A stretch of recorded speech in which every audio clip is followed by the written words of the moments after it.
Hello, everybody, and welcome to another Breath Talks with my great friend James Beard, who's joining us from California. And James has he's written quite a few books, which are all fantastic. And his first was the 13 Breaths to Freedom. Oh, fantastic! Oh well, this is my first breath book.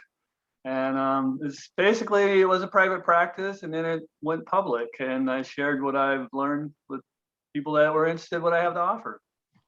Fantastic. Fantastic. So how did you get into doing this in the first place? What was it? I've been fascinated with breath since I was a little child.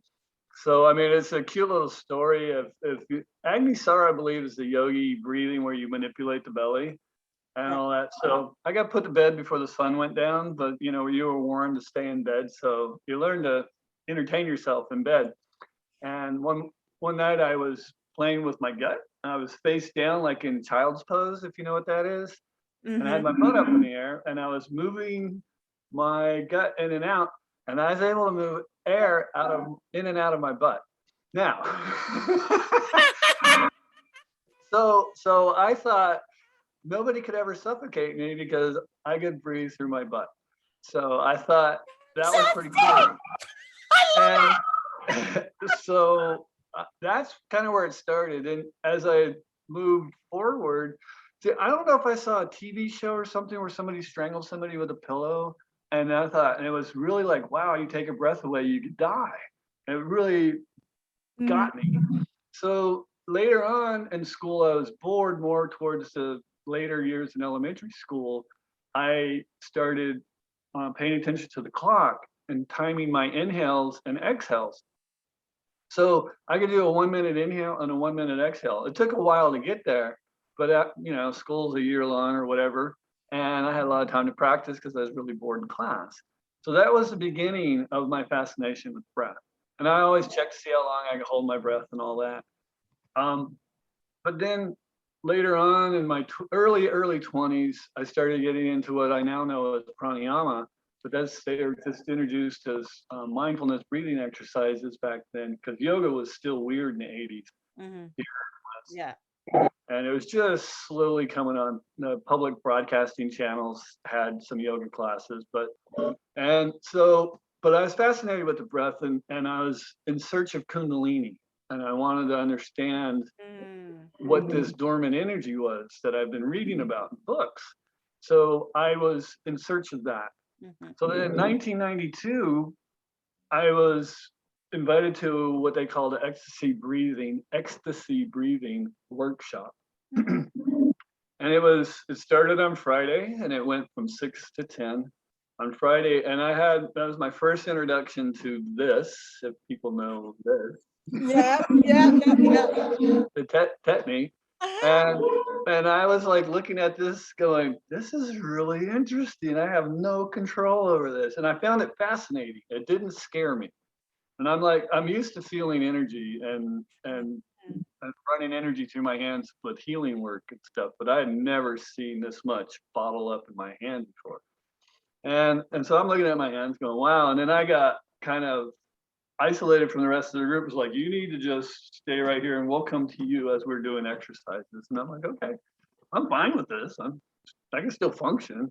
It's just fascinating. So the next day we started at 10 and we went till about 10 at night. Again, it was real intensive. When I hear the word intensive, I'm like, oh boy. And then okay, it's 5 o'clock, everybody go home. And I'm like, what? Anyhow.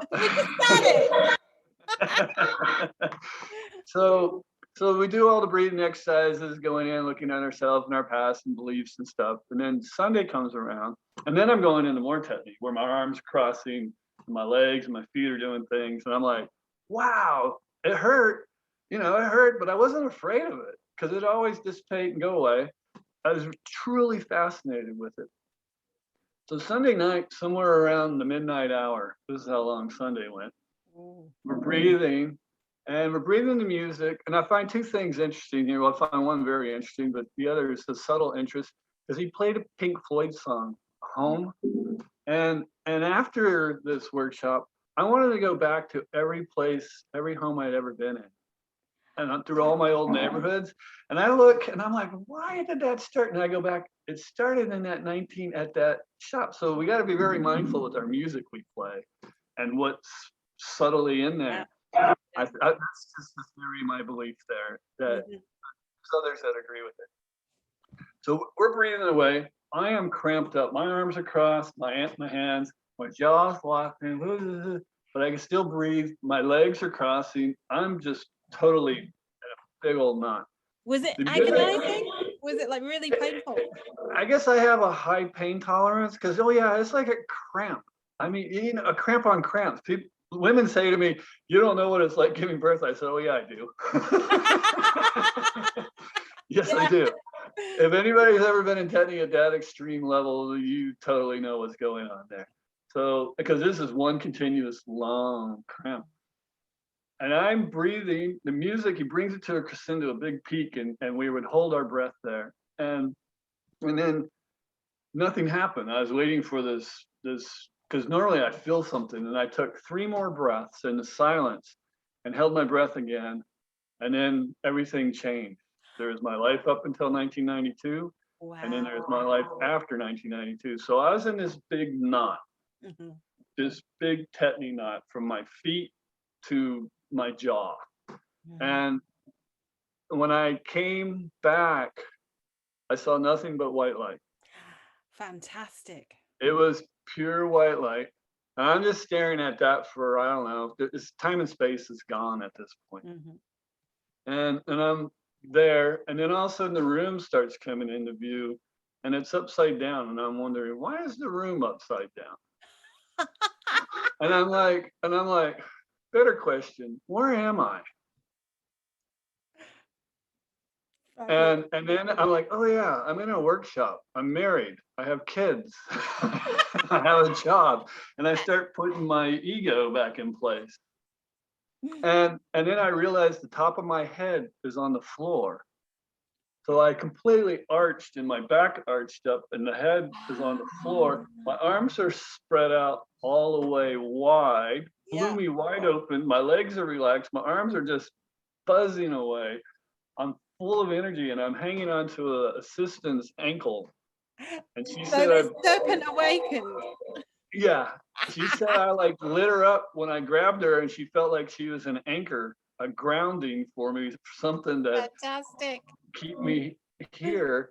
And I learned that later. They wouldn't tell me anything in the workshop about what happened. I got to talk to her like years later, and she says, "Well, I could tell you now." I'm like, "Why couldn't you tell me then?" And I wish I would have had video of this or whatever just to see everything that went on. But what comes after that is even more amazing. The facilitator won't look me in the eye now, will not make eye contact with me anymore, because he knows I have more questions than he has answers, because I've gone way past the workshop.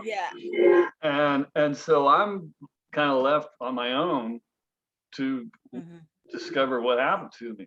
But I was not that I see the light, I was the light. And that's how, the current running through me, I say current, not energy, but because I have an electrical background, the amount of voltage, if you will, that was flowing through my body was amazing, but it was truly blissful. And I could, like, all of a sudden I was telepathic, I could hear people's thoughts, and it totally woke me up. These are all things I was asking for, what it was feel like to be psychic and all that kind of stuff. So that's where breath work that I'm here. So you had to go through the severe tetany. Yeah, I went all the way through. I didn't stop. When I got in the river, I went all the way across and got out on the other side. Fabulous. And a lot of people, when they come into tetany and not understanding what's happening, like I didn't understand, I found it fascinating. That's the difference. There's no fear. And I understood energy work from some of my holistic and metaphysical background, but not at that level. It was amazing. So I went home, I laid in bed, I got home about 3 o'clock in the morning. I was supposed to go to work the next day, which I did do. I laid there, waited for the family to wake up. And they didn't know who this guy was that came home. because Grumpy Dad was not in the house. He was gone. He was happy. And I had a 1-year-old child at the time, and she was trying to talk to me, but she couldn't speak, so she was making gestures. So I thought she wanted a hug. So I picked her up, and she pushed me away, and pushed me away. And I'm like, okay, I put her down. My other kids were looking at me like I had 3 heads, and so was their mother. Apparently, I get really blue eyes when all this goes down, and so anyhow, that happened, and I'm feeling my youngest 1-year-old. Again, I'm like, oh, so I squatted down to her level to give her a hug at her level, thinking that's what it is. And she pushed me away again, and I'm like, So then I'm standing there, I'm like, oh, she doesn't want a hug from me. She wants to give me a hug. Oh. And then I turn to her, and she wraps her little arms, come around behind my knees, and she lays her head into my thighs, and she squeezes me, and she goes, I know where you're at because I'm there too. Fabulous. Wow. There's a telepathic conversation, and I'm like, oh, only a 1-year-old understands me right now. Yes, exactly. So I just shed this big layer of anger and previous life right on off of me. And that's why I teach and write about breath work, because I haven't come across a more amazing practice than breath work. And I'm still waiting for somebody in my class for that to happen to them. Yeah, exactly. But I mean that you went for it with the intensity and got through it, no matter. I mean, that was hours and hours of. Oh, yeah. Yeah. Yeah, it was because breath. Well, as you know, breath work is 1 to 3 hours of breathing or laying there, processing, doing your thing, whatever it is, what it takes. So looking back at the Tetany now, what did it represent for you? And now you see it in a different way. How do you see it? I see it, well, I see it, one, as an initiation. I look at it that way, that it's an initiation. If you're truly going to go through it, you're really going to have to peel off some layers, and this is one of them. And to get through and face your fears. Some people say, I know they say it's control. I looked at it as anger, which I have a lot of anger, and I still deal with anger, especially with what's going on in this world today. I feel like start to bubble, and I'm like, there's nothing you can do about this. If you got $1 billion, maybe. But and but I look at it that way because I had my daughter in a breathwork session, and she went into Tetany. Some of them, but when she came out of the session, her anger towards me was gone. Fabulous. Yeah, and then she had respect for what I was teaching also, because she got initiated. That's the way I look at it also. Yeah. So and I just find it interesting that people that teach breathwork that have never been through Tetany and they don't have that experience. I'm like, you need to keep breathing. It's either you got a really clean body. So, I mean, you can go into the physicality of toxins and all the other things. But in a class, I would teach about bodhisattvas, the tips of the fingers, the ends of the channels of the meridians, and then your charismatic chakra in your hand, and that's opening up all these channels, and your healing hands are becoming activated. One of the ways I teach about. I call it Merlin fingers. Merlin fingers, nice. I like it. But it's the 13 breaths is an accumulation of breath work from the traditional Chinese medicine of breathing in the microcosmic orbit is the foundation, which is that is my foundation breath, and I'll tell you a story about that in a second. So then I go more into a relaxed jaw belly breath, which I kind of think along the lines of transformational breath, and then I go more into rebirthing, or not necessarily rebirthing. It could be more a little tantric, but you're pulling it into the chest with pursed lips, and everything's relaxed on the exhale. That's where you just let go. You don't breathe. You breathe, relax. Breathe in, relax. Breathe in, relax. And that's how I teach it. And it's intentional. So each breath has an intention, the love for the body, the mind, and the heart, making sure your body's relaxed. I'll give them to you right now. So I love my body. So you breathe in a nice circular breath. And with the microcosmic orbit, I look at it as you're breathing through every emotional signature breath you have in your body. And it's helping you get in touch with them. So they're all getting touched by breathing this full, complete breath. Because it goes down the back. And there's a way to breathe into the back and get the back to expand. There's a lot to learn about breath. Yeah. But so there's the love for the body, mind, and heart. Then relax the jaw. My body's relaxed. Mind is at peace. My heart is open or opening. And then I am alive. I am focused, and I'm connected. So those are the first 9 breaths. And then the 10th breath is I love myself, which I consider the totality of the 9. And then I love my life, the reflection back. So what's in your life is what's reflected back to you, and you're good with that too. So then recognizing that you are love, and then going right into the I am where it all begins, and we just kind of add on after that. So as we come in, we are little love bugs running around, and then we get conditioned through life, and then we learn about breath work to undo all the conditioning. Exactly. I remember at the JIC in India doing your workshop on the 13 breaths and just feeling incredibly relaxed afterwards when you know after going through each of the breaths. It was like, wow.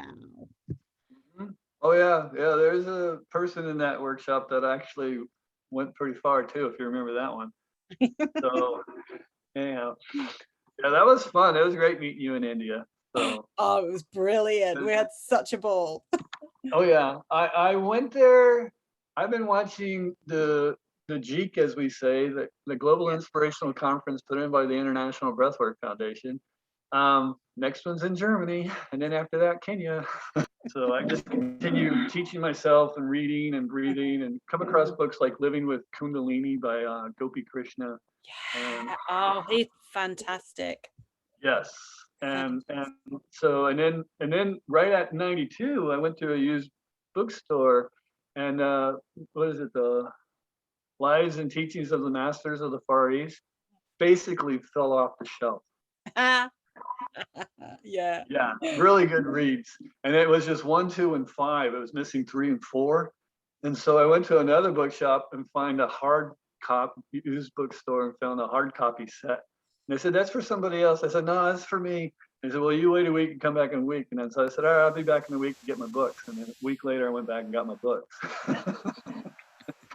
The microcosmic orbit, why I use it as my foundation breath. And another reason that I promote and teach breath work because is the power of waking up our potential within us. So explain to everybody who might not know what the microcosmic orbit is made up of 2 meridians. The governing meridian, which starts at the roof of your mouth, runs along the inside of the skull, down the spine to your perineum. If you don't know what that is, between your anus and your genitals, there's about 12 muscles and nerves all join in this area.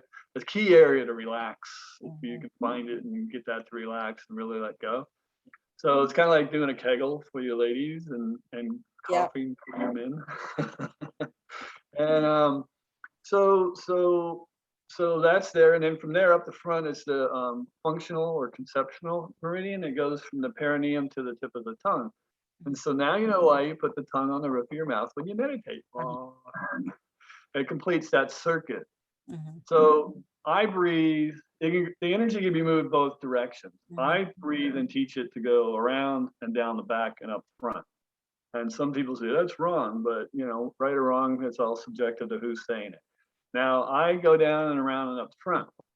And I do it really slow. That can be a 1-minute inhale, one complete cycle of this breath, a really slow, deliberate, conscious breath. Breathing in and out of the nose on this one is how I do it.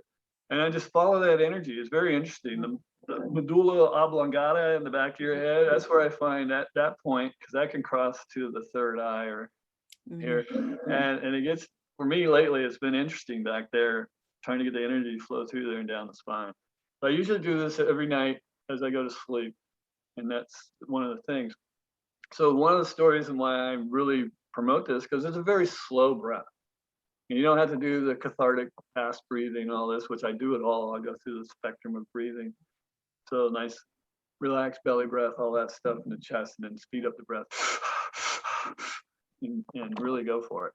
So, but this microcosmic orbit, I knocked this tooth back with a pipe, 2-inch. I was driving ground rods, and my helper was going ding ding ding ding, and I'm like, pound it like a man. I'm like, get out of the way, slam, slam, and the third slam, the cap, the ground rod is 5/8 copper clad, 10-foot long piece of whatever I had, probably 2 feet in the ground by this point, popped through the end of this thing we made to pound it, and I drug this 2-inch pipe down my face, and my nose is just a little bit crooked, and I knocked this tooth back in, so it's pointing into my mouth. Everybody's like, "Oh," and I'm like, "Oh, I said birds, not stars." I don't know, the Tweety cartoons. and I'm just like, oh my goodness. I'm like, all right, told my helper, gather up the tools. I'm going to go sit in the van. And I went to the work van. You take me straight to my dentist. And I went in and I started doing breathing exercises, the microcosmic orbit, relaxing my body, calming down all the adrenal that just jumped up and was, taking care of things, and just calming all down the nerves. And my tongue's going, this is weird. That tooth shouldn't be there because it's pointing back. And I'm like, yeah, that's right. And I felt like I could grab it and push it back. And it's like, yeah. So we get to the dentist, and they said, oh, we're going to shoot you with Novocaine, and we're just going to grab and pull back. I said, I thought I could do that. Because, see, instinct, intuition, trusting yourself are big life lessons for myself personally. And I think all of us, to trust ourselves. And we're so been educated to trust others. And anyways, so I grabbed the tooth before they get the Novocaine, and I said like this, click, and put it back in. They're like, they jump and they cringe, and and I'm like, I thought I could do that. And I wanted to make sure it was the right thing to do, because the dentist is the authority over teeth, and not me, authority over my own body. Come on now. So, so I did that. And then we were like, well, they're telling me the tooth's gonna die and it's gonna turn brown and then black, and we'll pull it, pull the pink goo and put it back. And I'm like, no, you don't understand, I'm gonna heal it. It's gonna be fine. They're like, you don't understand. It's you lost the nerve, it's gonna die. I said, no, you don't understand. We did this for a little bit, and I walked out. Went home, told the family, they're looking at me like, all right, Dad, whatever. My wife's like, oh my God, that's family dentist. Why you talk like that to the dentist? And people don't need to know about you. So these are all my beliefs and things, and it's time for me to walk my talk. And so I start doing this breathing exercise. And then wake up the next day, the tooth's turning brown. So I thought, overnight I'm gonna be like, all right, I'll be healed. And then no. So I go to the dentist with my tail in between my legs. And they get out their little book. Well, we can't seem to get you in for 30 days. And I spun on my heels and said, I got 30 days to heal myself then, because now they pissed me off. So the emotion, the anger is a motivator when you want to get something done. Anger works that way. And I used to use it a lot. Now I'm just trying to find motivation to just do it without the anger. Yeah, that's the hard bit. Yeah, I know. So now I felt what they were trying to do. They wanted me to be embarrassed with the tooth for a while because we argued, and they wanted to say, see, we're right. You're wrong. So I went to work, visualizing, pressing on it, intentions, prayer, the whole bit, and breathing at night, the microcosmic orbit. I'm coming back around to that. So one night, and I wish I knew how long this was going to take, because I was just breathing for me. I wasn't teaching. This is 1990, I don't know, 6, 7, somewhere in there. And I'm breathing this microcosmic orbit, and it gets about just above my belly button. The energy that I feel, very subtle, like a 9-volt battery shock, starts going back the other direction, changes directions versus my intention. Ooh. I surrender. This is the thing. Be the witness. Surrender. Step back. Something bigger than me is now working. Let's put the ego just over here in witness mode. And it went around up my back, around and down, and I heard and felt a little tick. And I'm like, I'm healed. I'm healed. And I smiled. I rolled over with bed, with sleep, and just, snuggled my wife like, I did it. She's asleep already or whatever. And I got up and the next morning and went and looked in the mirror, and I'm like, tooth whites just like it is today. And then I sat at the dining room table because my kids were poking fun at me. They were teenagers at this time, and they're like, "Oh, Dad," and then I'm like, "Look what Daddy did." So the brownness went away. It went away, and it's miracles happen. So Love you call it a miracle, whatever. That's what we call it when we don't understand it. We put it in the miracle category. Intention works, belief works. And it truly got to believe in ourselves and what we're capable of. And it takes a lot of work to break through the conditioning. And like in the Course in Miracles, it says, I wish I knew the page number and which chapter or whatever it is. And it's going to take sledgehammer blows to knock some of the conditioning, the shell off. And there's a sculptor out there, and he has this born again piece. And I wish I had that sculpture, but I can't find it anymore. It's not for sale. I wish I would have bought one and just plunked down the money for it. But it's a bronze and an acrylic. And it's the man's pulling off his bronze skin. And out inside's this acrylic, clear, crystal clear body. And he's peeling himself out. And he's like, like a butterfly type situation coming out of that cocoon and that chrysalis. And but that's how I look at it, as our potential. And once again, why I teach breath work and the 13 breaths, the way I do it. So, and because I say in my book it's an introduction to breath work, but it's actually pretty advanced nowadays. Yeah.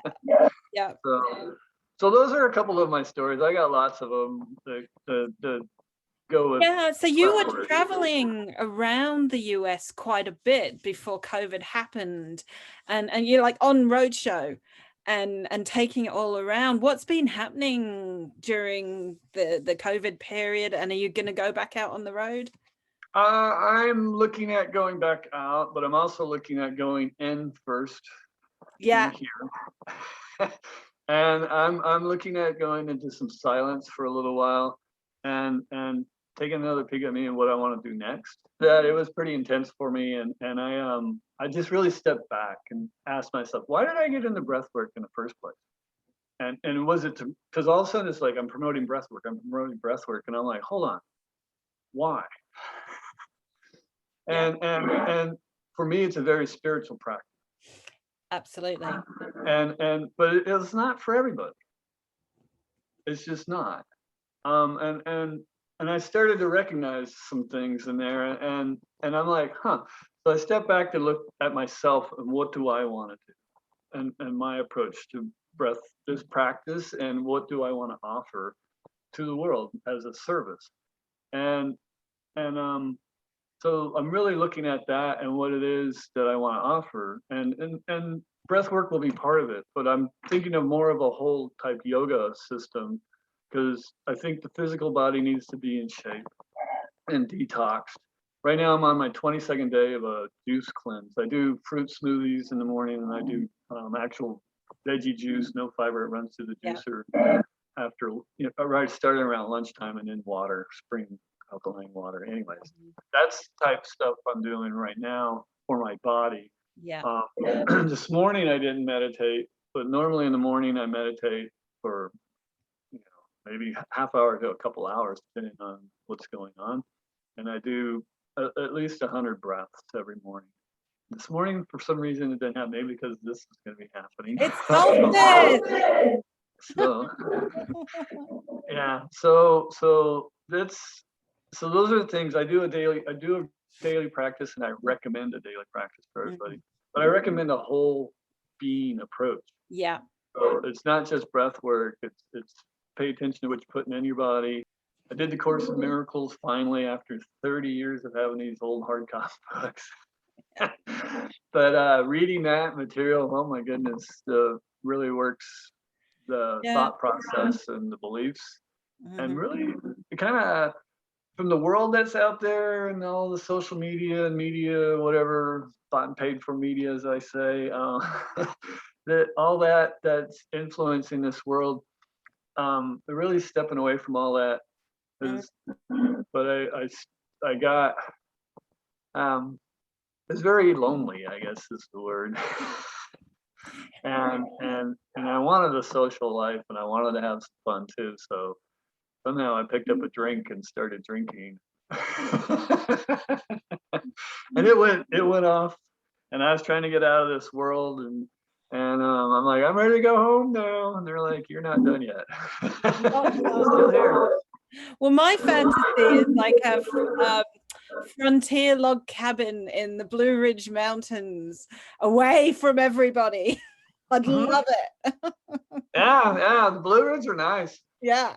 So where you go into Tennessee or North Carolina? I don't know. Yeah. Yeah. Get up there by hot springs before it gets That's overpopulated. it, near a hot springs. Yeah. Exactly. It's got to be near Yeah. a hot springs. But I totally agreed with you. It really is a combination of mind, body, spirit, and you've got to work all into play. And that's what I loved about Leonard, was he didn't just teach breath work. Yeah. He wanted to change society and change the political system, the money system. He taught all many different things which you don't get in many other schools of breath work, and I continue doing that. Yeah, good. I'm glad to hear that. Yeah. That's what I'm looking at, and I got to meet Leonard 4 times. So Yeah. I never did his breath work though. And with him, I mean, I did variations of rebirthing that somebody, added to, took away from, whatever. But I never, I mean, the 4-1 breaths I've done with him, of course, because he always introduces that. So, but yeah, it was interesting meeting him because we both had the same spot on our head. Oh, wow. People said I look like him. We have the same background where we're both born again Christians and come out of Christianity. I wanted at one time was thinking of becoming a pastor and going down the monistic thing, and then the church turned me off. Yeah. Because if you don't believe like us, we're gonna ban you from here and poke at you. So I stepped away from that. Because part of my little, the stick, the string, and the carrot, the motivator to get me down this path was at 18, I had an out of body experience. So I rose up to the ceiling and was looking, saw my head sticking out from underneath the covers, and next thing I know, I'm sitting up going, that was weird. But I was doing relaxation exercises because I did my martial arts workout before I went to bed, and it got all pumped up, and Dad, I can't sleep. Well, I just relaxed my body. So I relaxed my feet, which came for me, I was doing 2 things. I felt a sensation that I talk about.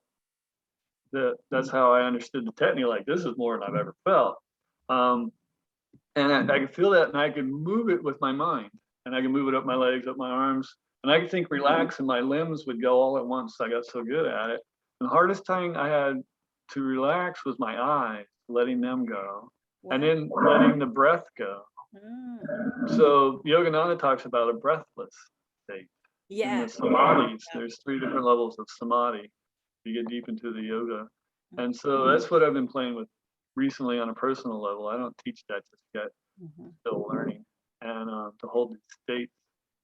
But the suspended breath, as we say in breath work, where people stop breathing, but to really work that on a conscious level, not where you're out and you're doing a suspended breath, to be very conscious of that. So I'm looking at that type of situation. And I think I just went off on a tangent trying to find my way back. So yeah, little tidbits there.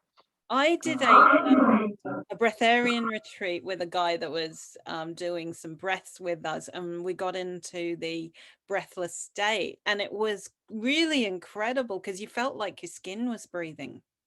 Yes. Yeah. Yeah. Have you seen it where the skin like bubbles over if it was a water rebirth? No. I had one client hurt just the whole.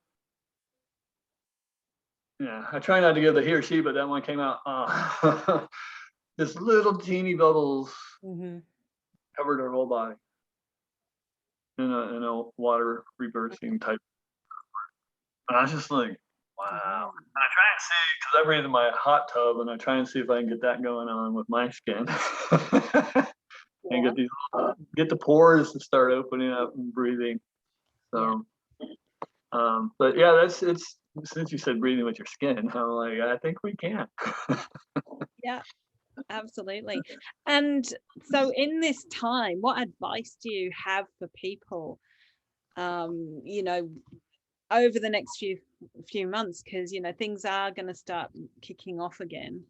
Oh, I know. Yeah, unfortunately, but trust yourself. And when I say yourself, I was like, trust your gut. Mm-hmm. What do you feel in your body? Trust your skin. What is it doing? Is it crawling? Is it moving? Is it getting tight? Trust this body of yours. Witness the mind. The mind has been manipulated, especially on this low vibrational level. Unless you raise your consciousness up through meditation and breathing and different exercise practices. But learn to do that. Develop a daily practice for yourself that you breathe every day for a minimum of 20 minutes, sometime throughout the day. When I developed the 13 breaths, I was breathing 3 times a day, morning, noon, and night. Yeah. So before I ate, I would do my breathing, and what I was doing was keeping the big weekend or big, one day workshop piece alive. Because once we leave that place, how do you maintain this energy that you just tapped into? And that's what the 13th breath practice was designed for, is to keep that alive, to take it home with you, because you can do it in as little as 2 minutes anywhere, and nobody needs to really know what you're doing, and you can tap back in and turn it back on. So, and I really want that on-off switch where I can click them on, I'm off. I don't need to see everything and hear everything right now. Turn that off, turn it back on.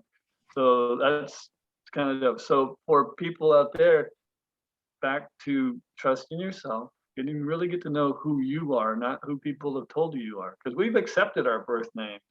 We've accepted everything we've been told about us. Not maybe everything, some of it we rebelled against, but for the most part, I'm James Beard because that's the name I took on when I was a kid. And then the next 8 years where you start to mentally, if you get into Michael Brown's presence process idea and all that, and I don't know if they get in that with the rebirthing and all, but I'm claiming my name. And I remember that distinctly. So I thought that was kind of fun. Yeah. But like trust yourself. Every once in a while, recognize the witness in you, that there's actually a witness always watching you. So, and oh my goodness, get to know your inner child. Yeah. Because that's where the work is. Totally. And I focus a lot on the inner child because I'd done other trainings before I came to breath work, and I always go back there because it's so vital. Mm-hmm. Yeah. Yeah.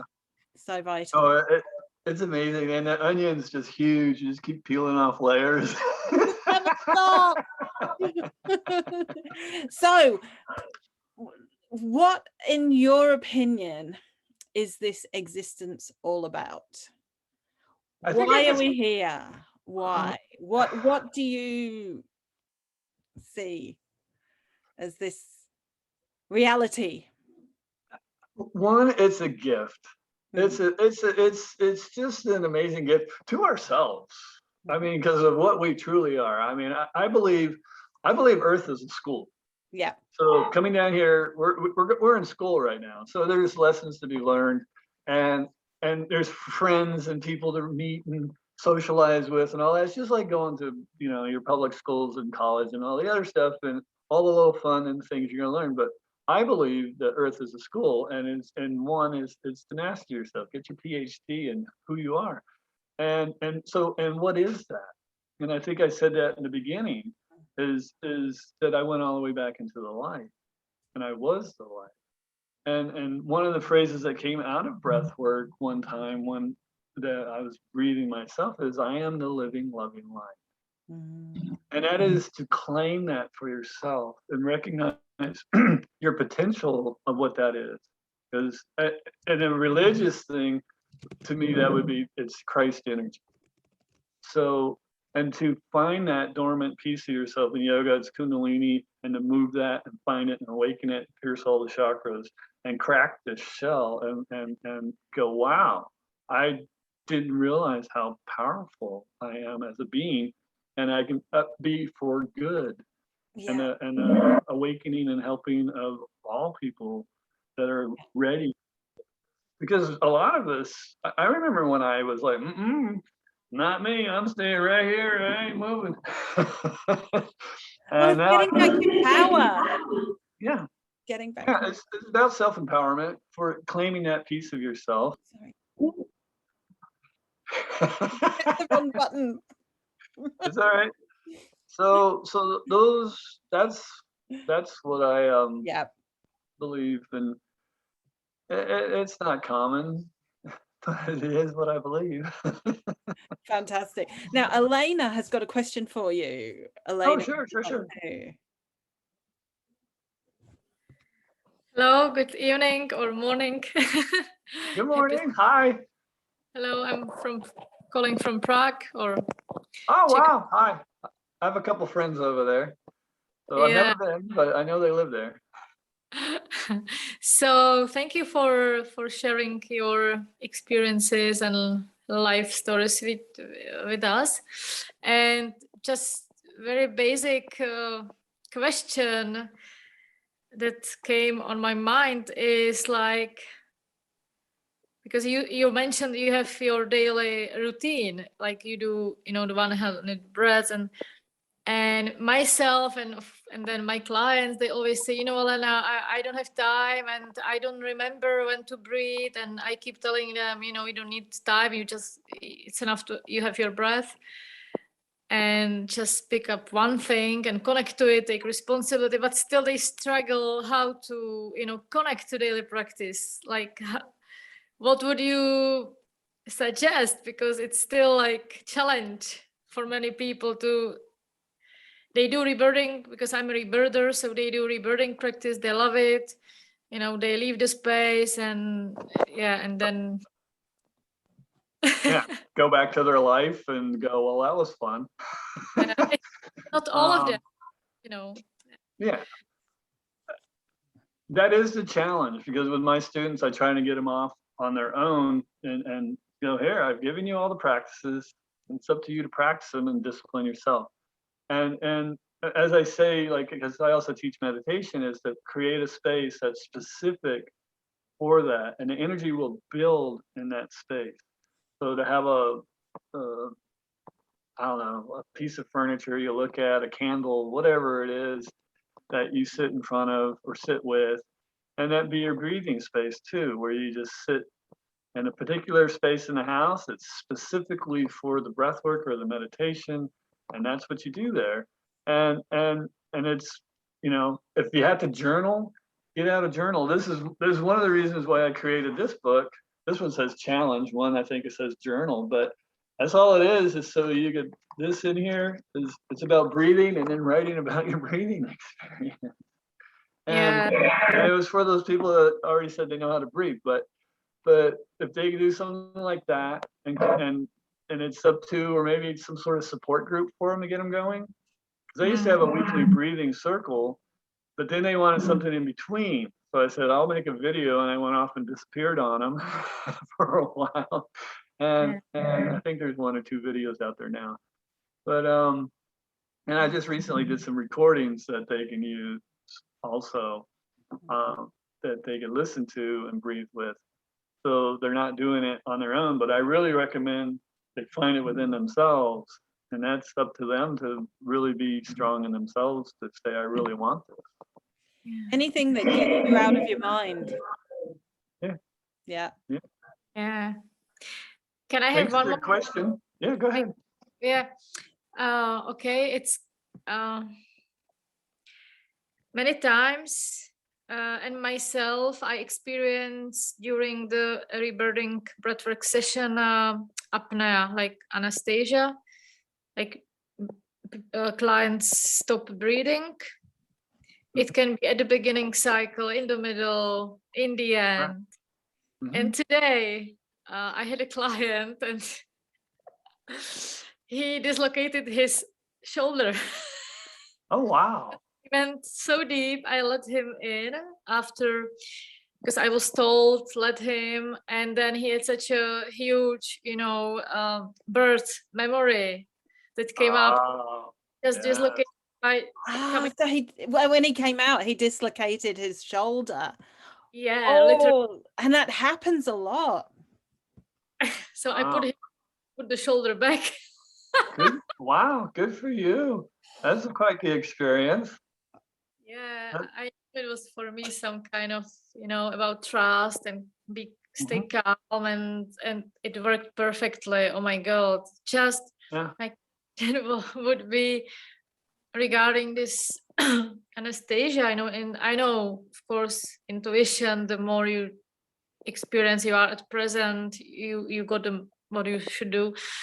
Well, and I as well read different approaches from different teachers. Some of them suggest not to interrupt at all. Some of them suggest not to let client go to anesthesia and keep him or her breathing. It's once again, you can't teach intuition. Yeah. Trust your gut.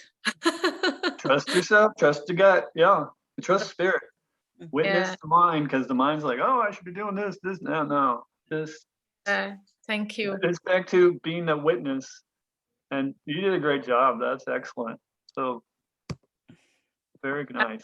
That's the soul set probably today, because the second client, he remembered his sexual abuse by his cousin. It was the first time this memory came up. So it was very, so yeah, this. You're doing good work. Yeah. Yeah, don't we say when the student is ready, the teacher comes, and it's the other way around, right? Right. Yeah, absolutely. Brilliant. Because so you've got the pranayama book, you've got the breathwork book, and you've got a book on relationships. Is that correct? Better sex. Oh. It's about being a better person, really. About being a better sex, being a better male, being a better female. So, but I thought the title was. I thought it'd be a good hook. Yeah. Attention grabber. So far, it's amazing how the conversation are out there until it's kind of like, oh, we're going to talk about this, and people clam up, and I'm like, So anyhow.